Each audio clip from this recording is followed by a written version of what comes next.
Hi, this is Brendan Davis from Bedrock Games and the Bedrock blog, and I'm here with Lady Chow Fung and Kenny to talk about the film Black Magic 2, a 1976 sequel to the original Black Magic. This one is directed by Ho Meng-Hua. The first one was also directed by Ho Meng-Hua.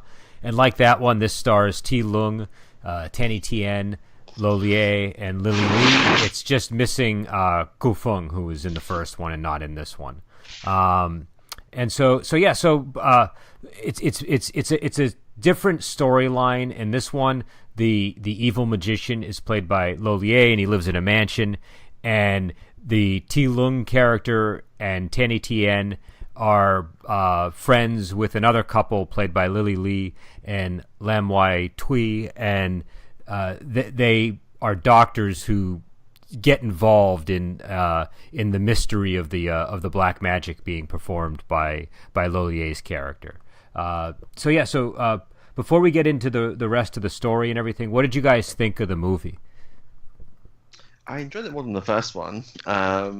It felt like the characters were more relevant this time around. Like, we don't necessarily know a whole lot about them outside of what was shown in the movie, but I cared about them a little bit more than the victims from the first movie.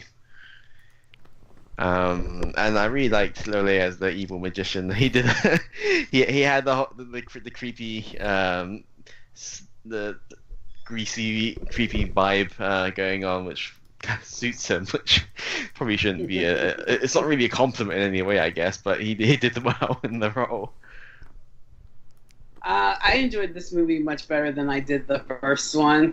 I think because I knew what to expect in this one, and definitely the characters were all relevant. Everybody had a part to play in the whole story. It was like there wasn't anyone that you could take out, and the story would still be the same. But it was a much better done. It was definitely grosser. I'm not a horror fan, but it still wasn't scary or anything. But I think they used the actors better this time. Yeah, I think that I agree that this one I think is stronger, and I think a lot of it centers around the fact that you care more about the characters, and and also it's different because in the first one, like I think we were talking about, the most compelling character for a lot of us was the Tanny Tien character, who's kind of a bad, sort of bad character. She's not really like a good guy in that one, and so you're not as afraid on behalf of the heroes who are being assailed by her and Gu Feng. Whereas here, all of the characters that you care about are the ones that are in peril, and so I feel like it does a more effective job at keeping you fearful on their behalf. And also I do think that the atmosphere of this one's a little bit better.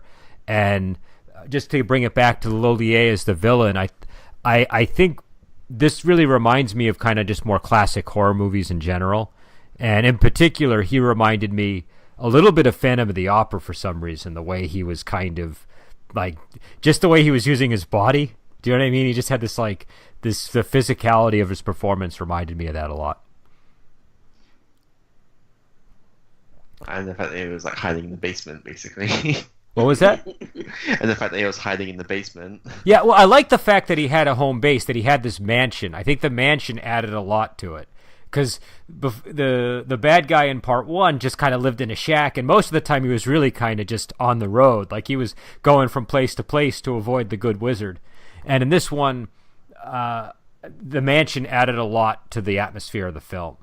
And I think in this one as well, the villain had more depth to it, and that the mansion was part of the depth of the character, because it shows what he's using his black magic to accomplish was to earn money, right?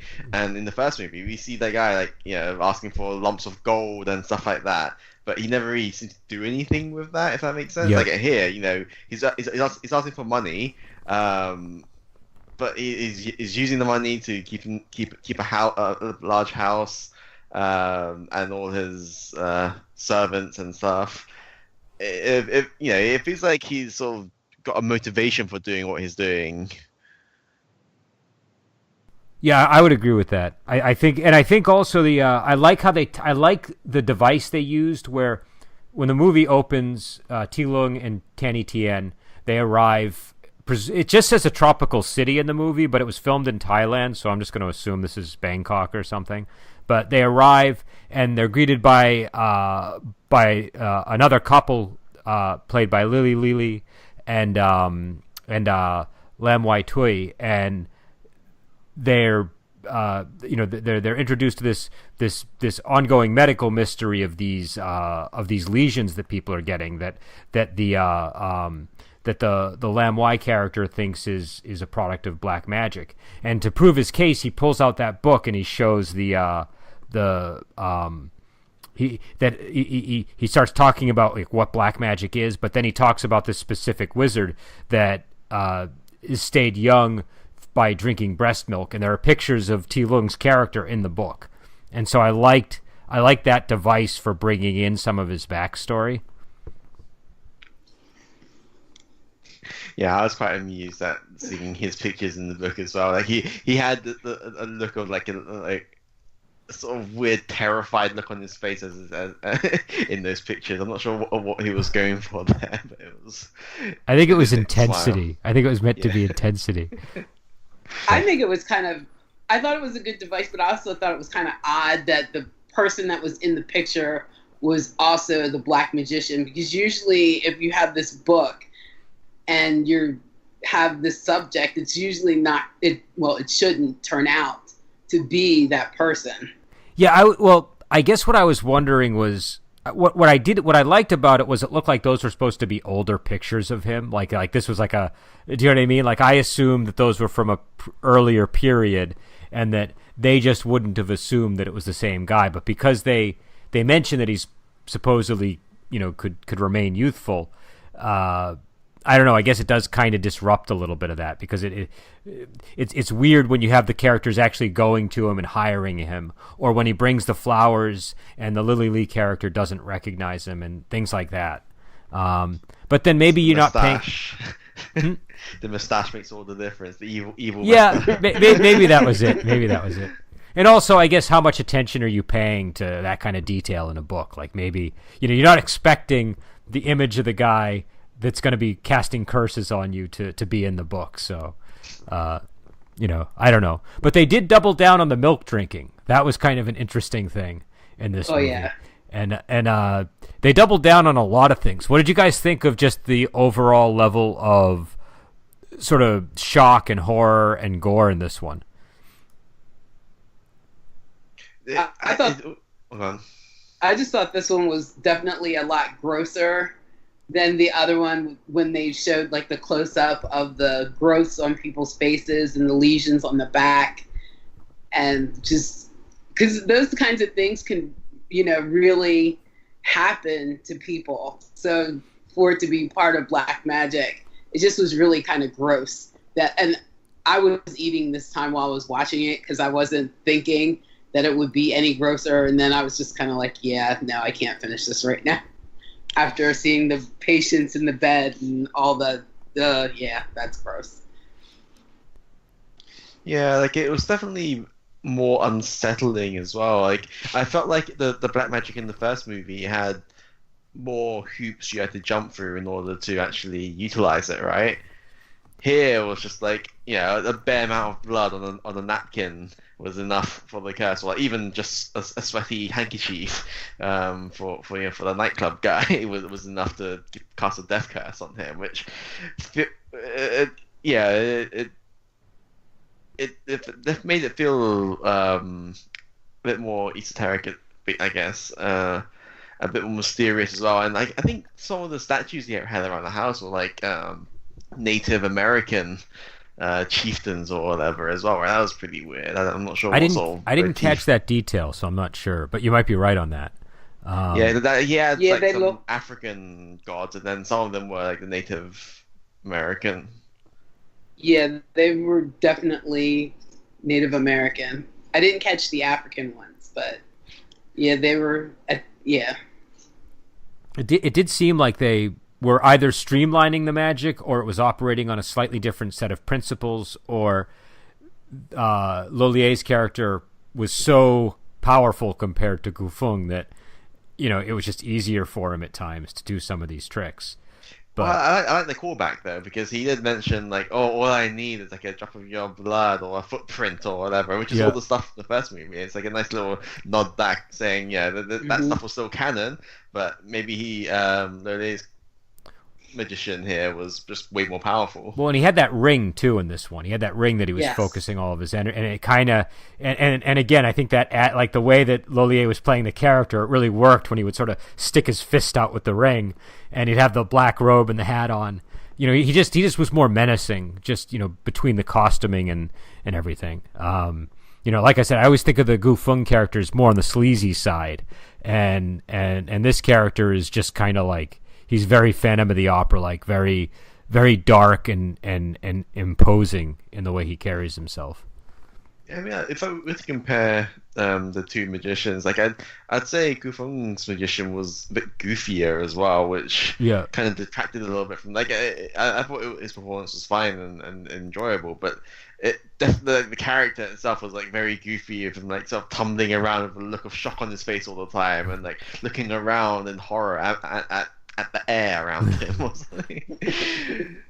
mean, there's a little bit of that as well, because when the good magician in this movie was sort of counteracting the death magic, there was a scene of Lole jumping up in bed and like looking around like at the air and being scared of everything. But the thing I felt was less. But I felt like that kind of, his character was very cool and calm and collected for the most part, and kind of suave. And I felt that scene in particular just highlighted how attentive he was to things. Do you know what I mean? It was like he kind of instantly got what was going on. And so he just, I don't know, I felt like they were trying to make a more competent villain in this movie. Yeah, I definitely felt more competent. Now, would you guys say that this one was scarier than the first one? No, just grosser. Just grosser? Well, for me anyway. More unsettling, I'd say. Okay. Now, one thing I want to talk about is the crocodile scene at the beginning, because it's kind of an odd scene in the overall movie. It doesn't really, I don't know, it kind of doesn't match a lot of other things that are going on. But the film opens with these women bathing in a river, and one of them gets eaten by these really, really fake-looking crocodiles, which, keep in mind, this was 1976, so what is it, like a year after Jaws was made? And that was a big-budget movie, and still the shark looks super fake. So, but these crocodiles really don't look realistic at all, except when they show, like, the tail of a real crocodile at one point.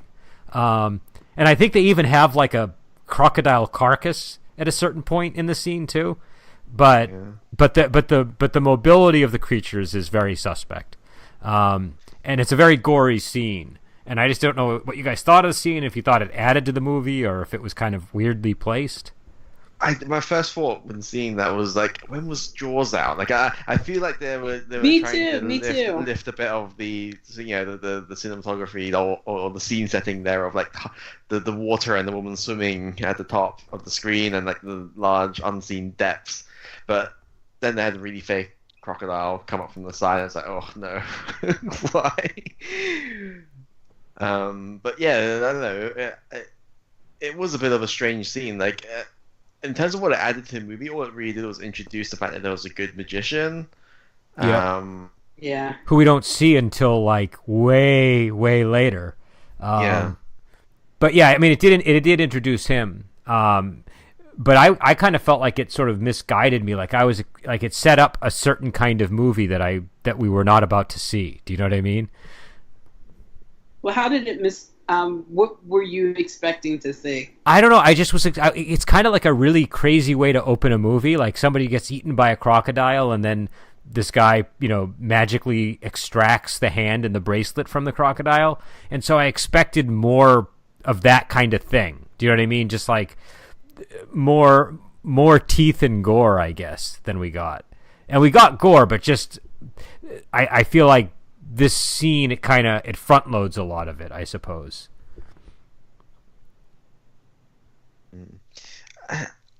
Yeah.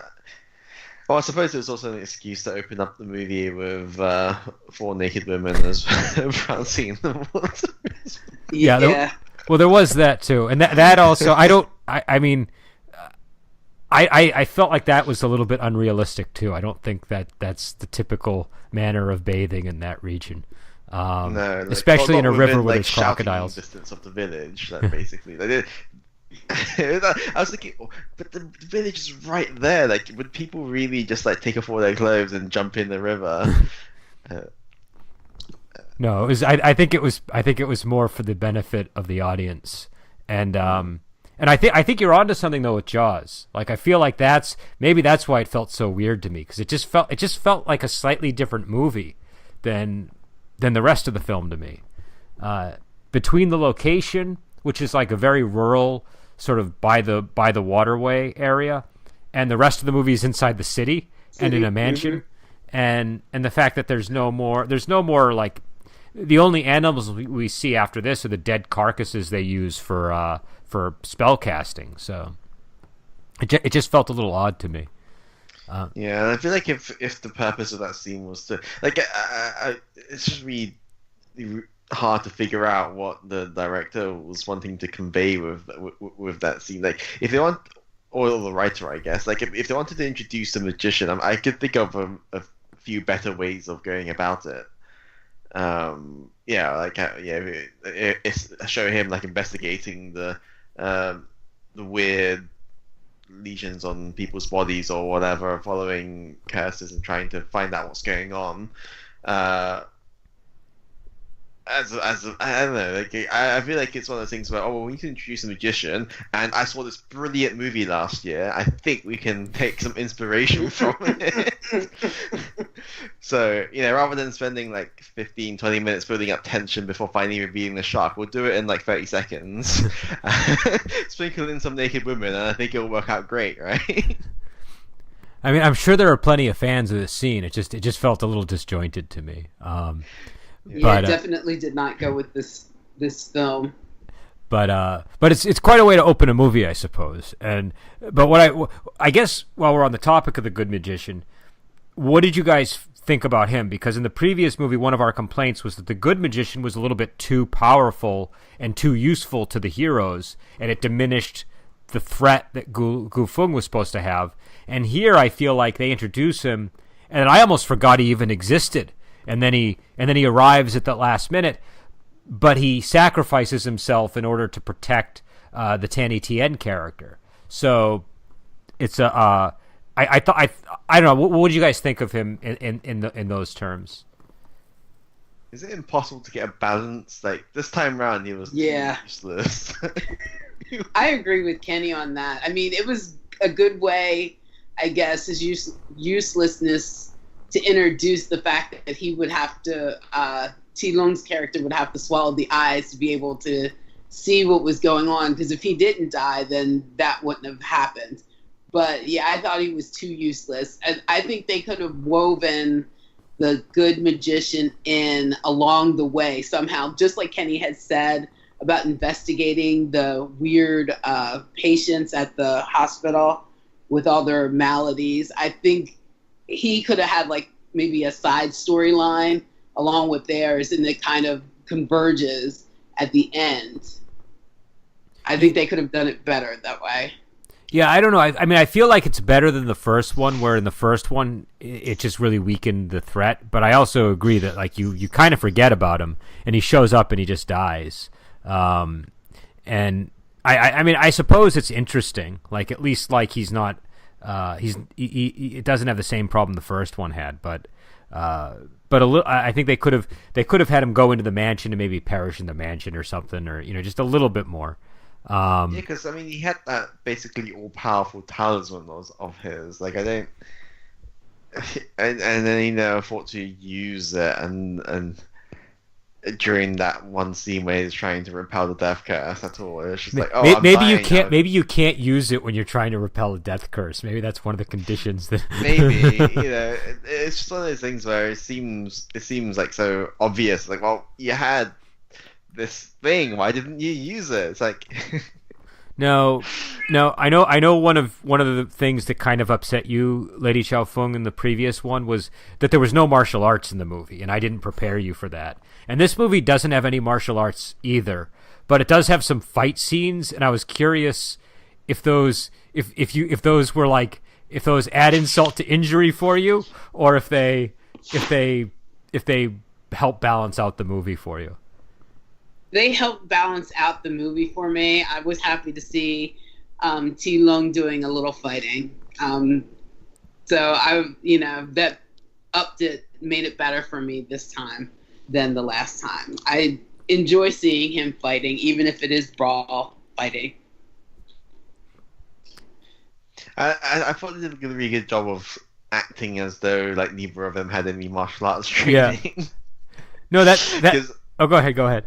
I was saying that because they're all like struggling a little bit, but they did a very good job of just like making it as rough and tumble as possible. Yeah, they did do a good job, because these guys, we've seen them in so many movies where we know they can do it, and in this one they look like actors who are struggling to look like they can fight, and so that means that they did a good job. Lo Lie's like no schlub when it comes to this stuff, and neither is T Lung. So I thought that was I thought that was one of the things I was noticing when I was watching it was wow, they really do look like they don't know how to fight. What did you think of the skylift scene? There was the fight kind of culminates on a skylift. Oh, this is like, did they just discover green screens at that point or something? That was so fake. It was so terrible, I thought. Yeah, it was really bad. Like it was impossible not to.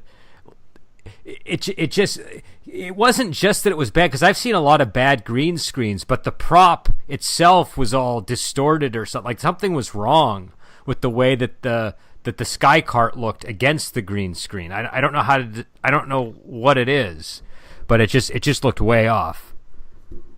Yeah, I think it's probably the perspective more than anything else that was the issue. Like there was a sense of incongruity with the depth of what was going on in the green screen and what was going on on the sky car. I don't know what it's called. Yeah, the only examples I can think of like where that sort of thing worked well was like for the James Bond car chase scenes, for example. Like those were usually set to a green screen of scenery flying in the background while the car chase is happening, and those tended to be quite decent. I think mostly because it was framed in such a way that it didn't feel like the back of the scenery was completely detached from what was going on in the car, for example. Here it was just like, it felt like it was just two separate things, not very well joined together, slightly wrong distance separation between the two objects, and it just didn't really do it for me. Yeah, it was one of the weaker scenes in the movie for sure, I think. I mean, the only redeeming quality it had was if you were there for the cheese factor, it would have contributed more of that. So I think if the crocodiles had great appeal to you, then the sky cart or whatever it is, the sky lift or would have had some kind of cheesiness appeal. Cable car, that's the word I was looking for. But isn't a cable car more like a trolley? I guess. Yeah, here it is. Yeah, I'm not sure. Like, I was trying to think of the right word, and like, yeah, cable car, sky car, whatever. So, but I don't know. I think like, even like if they had the technology to make it look good, like that was still a pretty goofy scene where you have these people who don't know how to fight, like clambering in and out of a very small confined space and like jumping around on the top of the cart. So the other thing I wanted to ask about was the shift for Tanny Tien going from like the sub villain to the love interest of T Lung. How that worked for you guys? I thought it was fine. I thought that I don't believe either couple. Well, I like the original couple that was in the hospital. I'm really sad that we didn't get to see Lam's wife very much anymore, except for the fact that she was the one giving Lo Lieh, the breast milk. I would have liked to see their interaction more. But no, I thought they were a great couple. But I did like the couple from the first movie better. I just think their chemistry was better. T-Long and Lily Li. I think their chemistry was better in the first movie. Oh, so you think they had better chemistry in the first movie? You think they had better chemistry? Kenny, how did you feel? I'd say I prefer the pairing in the second movie. Like maybe you say that there's like a chemistry or spark between them, but everything felt a lot more natural for some reason. Maybe it's just because watching the movie and it's just ingrained in me that they are a couple type of thing, and it just it felt like the atmosphere around them was just like, well, this is a couple that have been together a long time and they don't need any showy declarations of love or staring long into each other's eyes type of thing. And I did like Tanny Tien's character in this one as well. Like, she's got that very confident, like, modern woman look of that era anyway, that she pulls off very well. Like, and she seemed like she was very competent at what she was doing. I don't know was she a nurse or something? I don't know if she was a doctor or a nurse. I was unclear on what her position was, but the T-Lung was definitely a doctor and Lam was definitely a doctor, but I couldn't tell if she was meant to be a doctor or meant to be one of the nurses in it. But she was like she was assertive when she needed to be. Like, she wasn't hiding around. Like she volunteered to go say hunt for, but to search the house of the magician. As soon as she was discharged from the hospital as well. And I think her character as a whole was pretty good in this movie, and I enjoyed her. Yeah, I think she got the better of the female roles in both movies. Definitely. Her characters are definitely well fleshed out and very assertive, like Kenny had said, and, just strong female characters for the movie. She got the better of the roles. Yeah, they're both great actresses. I mean, we've seen them both in very good roles, and I feel like here, I felt there was a bit more chemistry between Tanny Tien and T-Lung, but it might be, like Kenny was saying, a product of the situation's totally different. They're supposed to be a husband and wife that have been together for many years, and so that might have been what we were seeing. And in the other movie, not only are they not even yet married, but there's the added complication of Tanny Tien's character trying to seduce T-Lung, and sort of like their two characters were getting more screen time almost than Lily Li and T-Lung in that movie. So by the time I come to this film, I've sort of already accepted Tanny Tien and T-Lung as a couple. Do you know what I mean? So I feel like it was actually a very natural evolution between the two films. Because one way to look at it is Tanny Tien finally gets her man in the movie. Like, the previous film, she's trying to ensnare T-Lung, and in this movie, they're a happily married couple. But yeah, I don't know. What did you guys think of the monsters? Like in particular, I'm thinking of like the zombies with the bolts in their heads. Yeah, that was gross too. It was really cool. I thought it was pretty cool too. As a gamer, I thought that would be a really cool monster in a game. Was my first thought. Trying to find things with nails hammered into their skull. I like the scene where T-Lung was like there with the pliers trying to yank nails out of people's heads.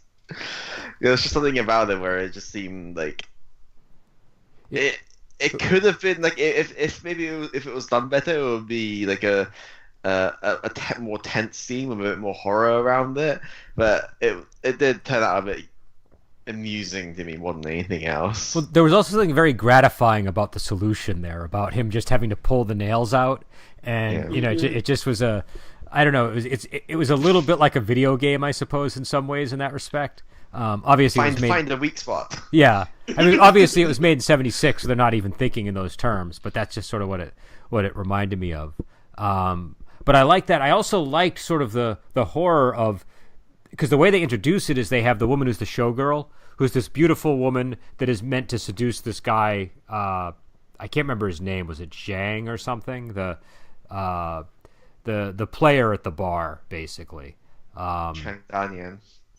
And so, you just see this beautiful woman, and then he takes her to his house, and he takes this nail out of her head, and the way this scene is sort of presented, you don't think that's where it's going at all.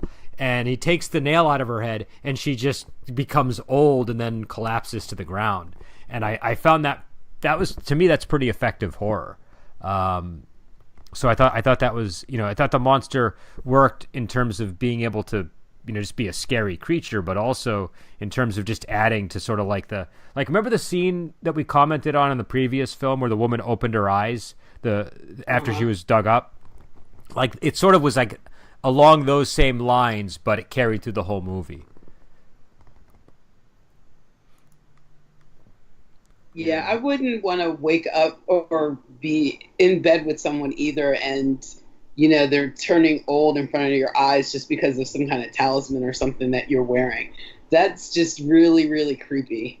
Well, and it was funny the way they set that scene up, because eventually the guy that we were talking about hires Lieh to help him make this woman fall in love with him, but it's really all just kind of a setup. And he takes her to a hotel, but they have one of the guys at the desk go over and to eavesdrop on the couple, and so he's sort of looking through a window, and he witnesses all this happening, and he collapses, and it's that little pendant of the Buddha that causes her to it touches her skin, and she starts aging, basically. And he goes and tries to get his money back, and it's very similar to the scene in the previous one where Lieh refuses to pay and doesn't believe, bizarrely does not believe that this guy who's demonstrated his powers is able to cast a death spell on him, and he leaves, and the death spell takes hold. It's funny because in the scene where the Buddha necklace comes into play, it's like it wasn't effective until she saw it, which is kind of odd. Like, in the foreplay parts of that scene, like that necklace was crawling all over her body already, and I was like, that's perfectly fine. But and the moment she sees it, that's when it's not okay. So maybe a blindfold would have solved all of their problems. Just look away. Yeah, that might have just been overlooked by them in the editing room, but that's a good point. Well, to be fair, I think the Buddha statue only actually burnt her skin where Lieh's character dripped his blood on her, because the revival scene where he hammers the nail in her head. I see. He puts his own blood on, I think, on the same part of her chest. Oh, that's an interesting point. Okay, that might be an explanation. But still, it's I think you might have been onto something with your original criticism there. There was another thing I wanted to ask about related to that, but it's evading my mind right now.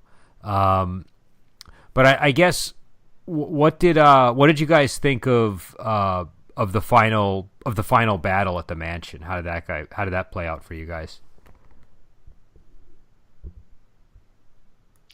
That was, I mean, I like that Tanny Tien's character had a role in at the end of the battle. Like, she was instrumental in the fact that they were able to defeat it by chopping off his ring hand. Well, I was confused. I mean, this is there's minor criticisms that I have always of these little plot beats. Why, the good magician was talking about the ring, for 20 seconds as he was dying. The ring, and somehow Ti Lung did not pick up that. Oh, maybe his ring is a secret to his power, and try to fight against that, but.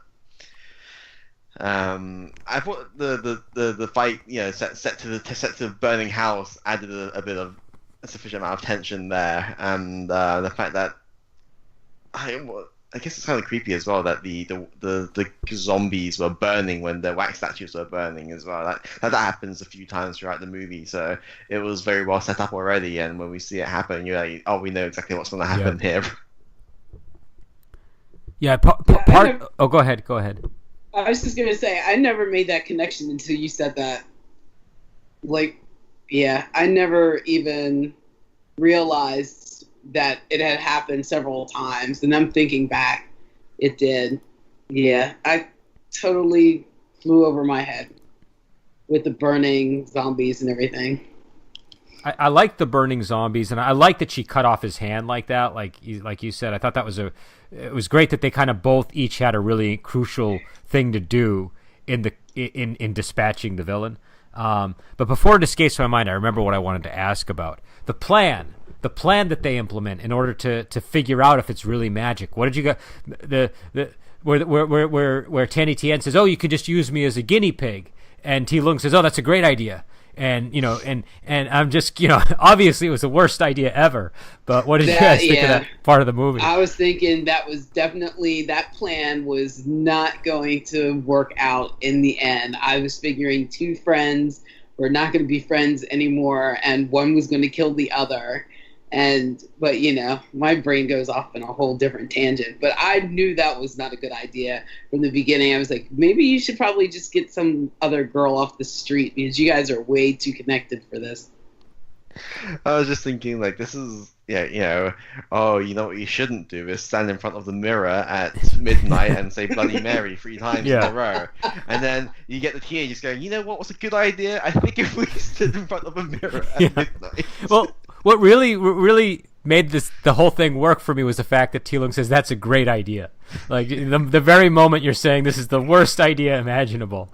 I feel like they must have known that was what was going through your head, and that's why he says that. But yeah, it's definitely in line with that, and I did like how sharply their characters turn once the spell is on. Like she's just not in love with her husband; she's in love with this other guy. He's suddenly like this charming, like suave, like ladies' man all of a sudden, and the winking.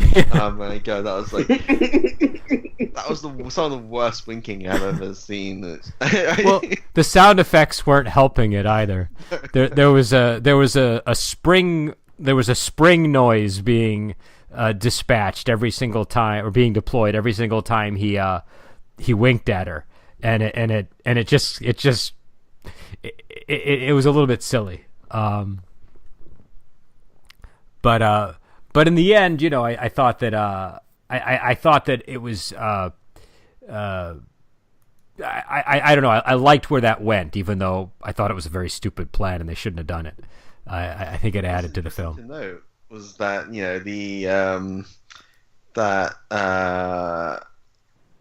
what was his name again? Was it Lam Wai-Tiu? The other doctor. It was Lam Wai. His character's name was Zhen Sheng. Zhen Sheng.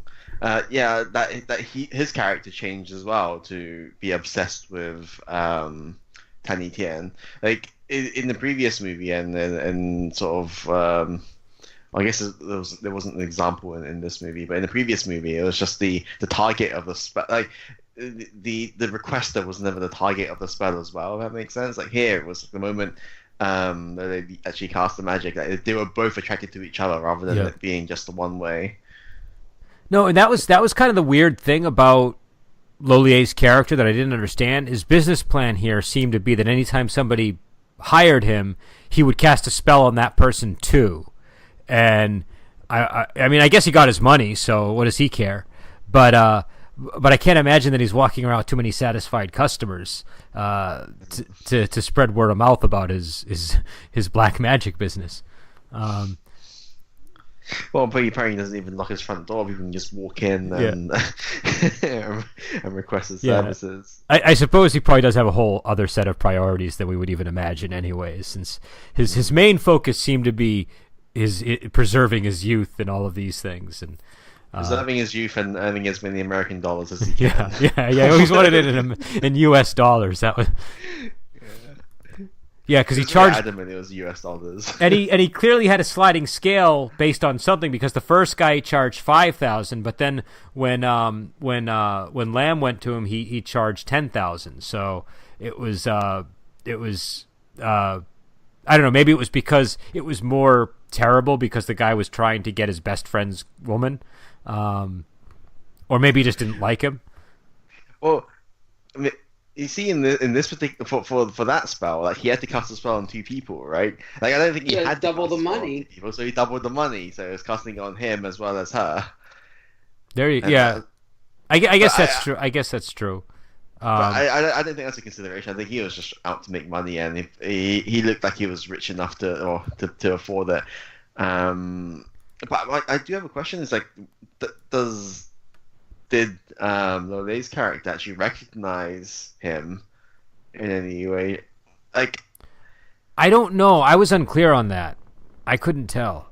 like this is one of those things. Like, I would have thought that given how long Lily Li was staring at Lole in the nightclub near the beginning of the movie, like she would have recognized him when he was handing her the roses the next day. Yeah, because the whole plot starts with Lily Li being having the spell cast on her, and that's where a lot of the horror comes in. I don't know. I suspect he might have known. I thought what I did like about that part of the movie, though, is it kind of reminded me a little bit of Dracula. Do you know what I mean? Like, she kind of reminded me of the Lucy character a little bit. Oh yeah. And I thought that worked. It wasn't like a total ripoff, but it was reminiscent enough that I thought it just added something to the movie. No, now that you mentioned it, yeah, it does. I wonder how much inspiration there was drawn from Dracula here as well, and just in terms of like the plot beat. Like, you have the two, you have the 4 people, right? The 2 couples, and I guess they're missing the Helsing character. I guess the good magician. I don't know. That's interesting, actually. Well, the other thing I wanted to know about is the baby. She had at a certain point in the film, Lily Li is pregnant all of a sudden, and then she gives birth through C-section to some kind of thing. I don't know what it was. I don't know if it was a baby or, and then it never really comes up again. That I noticed. I missed that part. I'm not imagining things, right? There was a scene like that. It was there, yeah. I think it was after the sex scene with Lily. Yeah, there was a reason for it. It wasn't like it wasn't just out of nowhere, but like it just never. I was kind of expecting this to resurface. Do you know what I mean? Like there's some creature at the end of the movie that was the baby or something, or at least some emotional closure to what just happened. Maybe this was just purely like them trying to realign with biology again, like a woman doesn't produce breast milk unless she's pregnant, type of thing, and and Lily was just magically accelerating her pregnancy. No, I mean, I guess that is a good explanation, and it makes total sense. I don't know. I feel like if you're gonna throw that into a movie, it should produce something more. But to be fair, by the end of the movie, like that couple were dead. Yeah, were already dead anyways. What did you guys think of that? I know we're spoiling things, but we're going to talk about the details of the movie, obviously. So, what did you guys think of their death scene? Did it?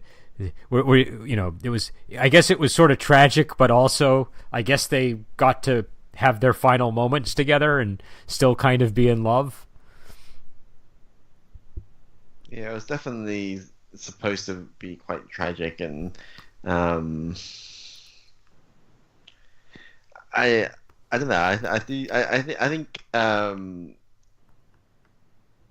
it was kind of sad for Lam because he had literally just broken free of the spell, and it was like, oh, I think I know where my wife is, and he's just running towards the Lole's house, but at least they died in each other's arms, kind of. Yeah, I agree. At least they went to heaven together. That's the way I'm seeing it, anyway. I mean, it was They went through a lot to get there. Yeah, I thought it. I mean, I thought it was at least nice that they got to, have their final moments together there. But these death curses, they're really powerful in this movie. It just seems like there's no escaping them. And so yeah. I had one thing. At least they didn't decompose into maggots. That was one. Okay. That's one blessing there. Everybody else who died in this movie seems to turn into immediately start rotting away. But at least they kept their whole corpse.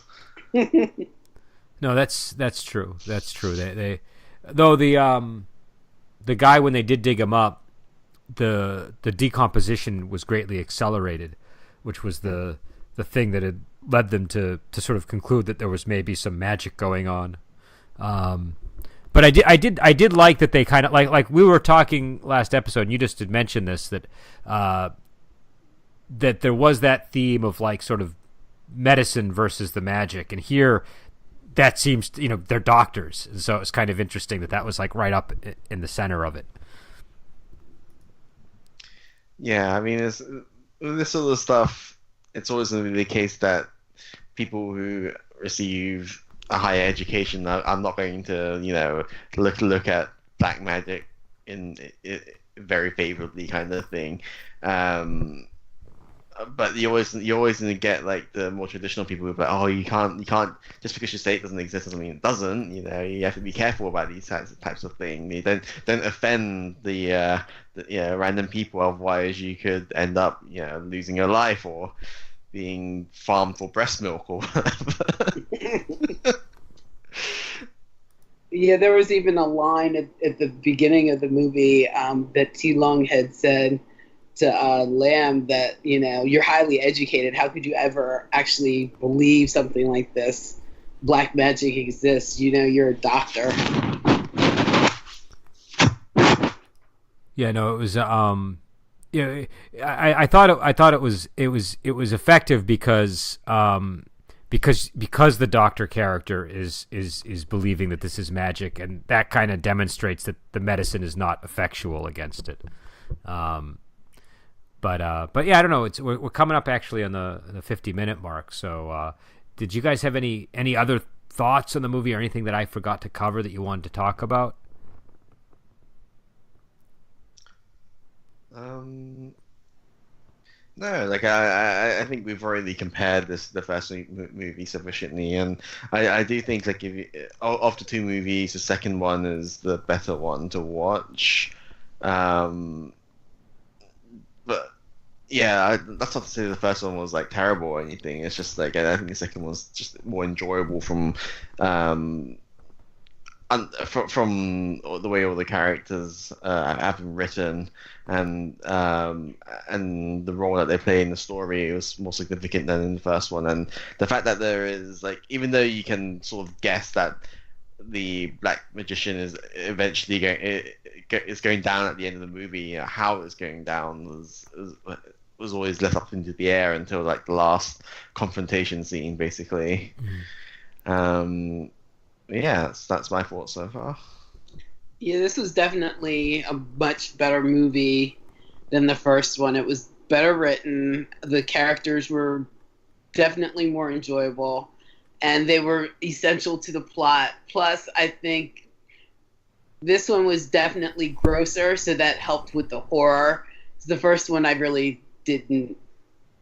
wasn't affected by it like I was this one. So I like this one better. I think it was an overall better grade of movie this time around, especially now that I knew what to expect with this one. Yeah, I mean, I think that this one definitely is more solidly constructed. I really do like though the sort of the dynamics of the bad guys in the first one. So I'm a little bit torn if I have to give a straight which one do I prefer. But I think most people probably would like this one a little bit better at the very least. And I feel like it probably does. Even though I like the dynamics of sort of the three bad guys in the first one, having a single villain that's really just really clearly drawn is probably better overall for the movie in terms of making it a good horror movie. This felt like probably a better pick for Halloween if you want something a little bit scary. Still, I think seeing the first one's kind of important because it's sort of the movie that gets the ball rolling. You know what I mean? It's I think what would you call it? A duology is what I think people have called it. It's you have when these. I think seeing part one adds to the experience of part two.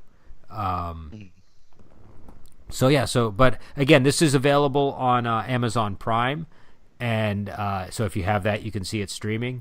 And I forget what movie are we doing next week? Do we have that set yet, or is that yet to be determined because of our voting system?